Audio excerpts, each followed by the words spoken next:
आप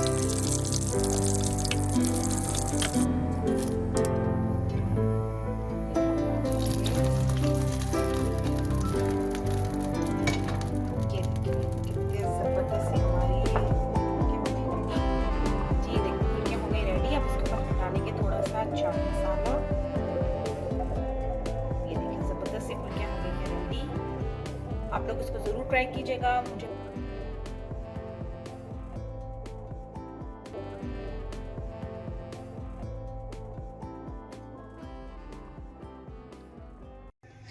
अस्सलाम वालेकुम व्यूअर्स, कैसे हैं आप सब लोग। उम्मीद है आप सब लोग खैरियत से होंगे। मैं भी शुक्र अल्हम्दुलिल्लाह खैरियत से हूँ। आज हम बना रहे हैं दही फुल्कियाँ। तो चलें इसको बनाने से पहले सबसे पहले हम दुरूद शरीफ पढ़ लेते हैं। अल्लाहुम्मा सल्ली अला सय्यदिना मुहम्मद व अला आलि सय्यदिना मुहम्मद व बारिक वसल्लम। जी, यहाँ पे मैंने 1 से 1.5 प्याली बेसन ले लिया है और 1 से 1.5 प्याली दही मेरे पास मौजूद है। तो सबसे पहले हम बेसन में जो चीज़ें डालनी है वो डाल लेते हैं। जी, यहाँ पे तकरीबन मैंने 1.5 प्याली बेसन ले लिया है। इसको मैंने इसके अंदर शामिल कर लिया है। जिन व्यूअर्स ने मुझे अभी तक सब्सक्राइब नहीं किया मेरे चैनल को सब्सक्राइब कर दीजिए, लाइक शेयर एंड सब्सक्राइब कर दीजिए। जी, यहाँ पर मैंने 1.5 चाय का चमचा कुटी लाल मिर्चें ले ली हैं, हरी मिर्चें 1 से 2 अदद, थोड़ा सा सोडा 2 से 3 चुटकी और नमक हस्बे ज़रूरत। अच्छा, इसके अलावा मैंने यहाँ लहसुन जो है उसको भी चॉप कर लिया है 3 से 4 जबे। ये डालने से बहुत अच्छा सा इसका टेस्ट आ जाता है। तो चलें सबसे पहले बेसन में हम ये चीज़ें शामिल कर देते हैं। अच्छा, मैं इसके लिए नीम गर्म पानी यूज़ करूंगी इसको फेंटने के लिए। इससे बहुत अच्छा से बेसन बनते हैं और फूल जाते हैं। तो चलें मैं सबसे पहले नीम गर्म पानी कर लेती हूँ। जी, आहिस्ता आहिस्ता मैं इसके अंदर शामिल करती जाऊंगी। आप अपने हिसाब से शामिल कर लीजिएगा। पहले शुरू में कम पानी डालिएगा, उसके बाद इसको अच्छा सा फेंट के फिर इसके अंदर हम और पानी डाल देंगे। मैंने पहले कम पानी डाल के इसको मसाले को सारी चीज़ें मिक्स हो जाए मेरे बेसन में, इसके बाद मैं और पानी डाल के इसको फेंट लूँगी। जी देखिए, मैंने इसको अच्छा सा फेंट लिया है।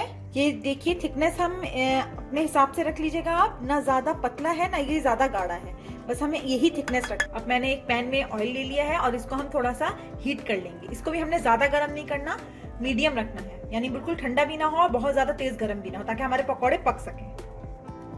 इतने हमारा तेल जो है वो गर्म हो रहा है, इतने हम दही तैयार कर लेते हैं। जी, यहाँ पे मैंने एक बाउल ले लिया है। अच्छा, मैंने आपको बताया था मैंने 1.5 प्याली दही ली है, तकरीबन 1 से 1.5 पाव दही है मेरे पास।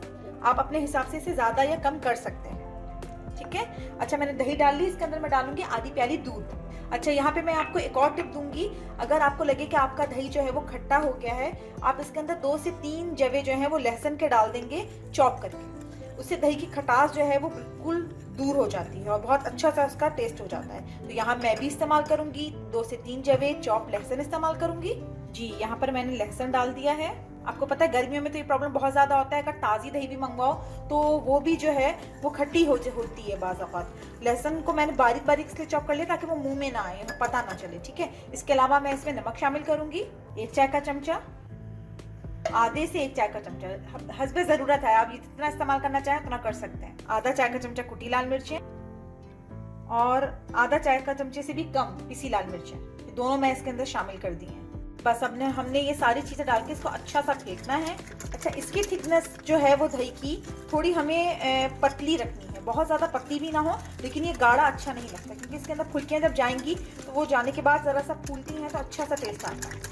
जी, ये देखें दही की थिकनेस जो है ऐसी है, ठीक है जी। अच्छा, अब हम दही रख देंगे एक साइड पर और हम सबसे पहले अब तल लेंगे अपने पकौड़े। यहाँ पे ऑयल हमारा गर्म हो गया है, अब हम इसके अंदर डाल देंगे पकौड़े।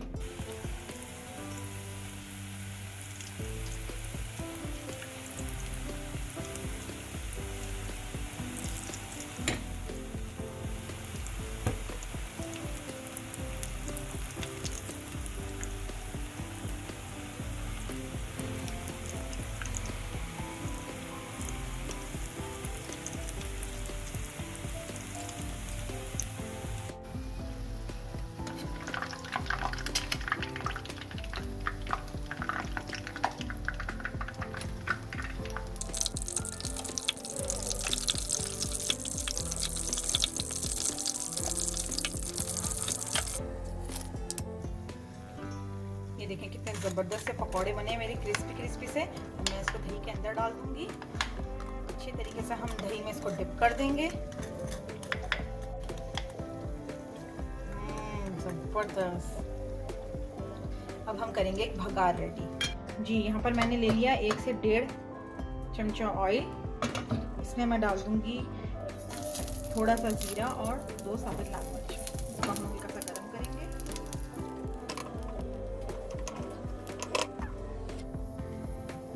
ये हम डाल देंगे।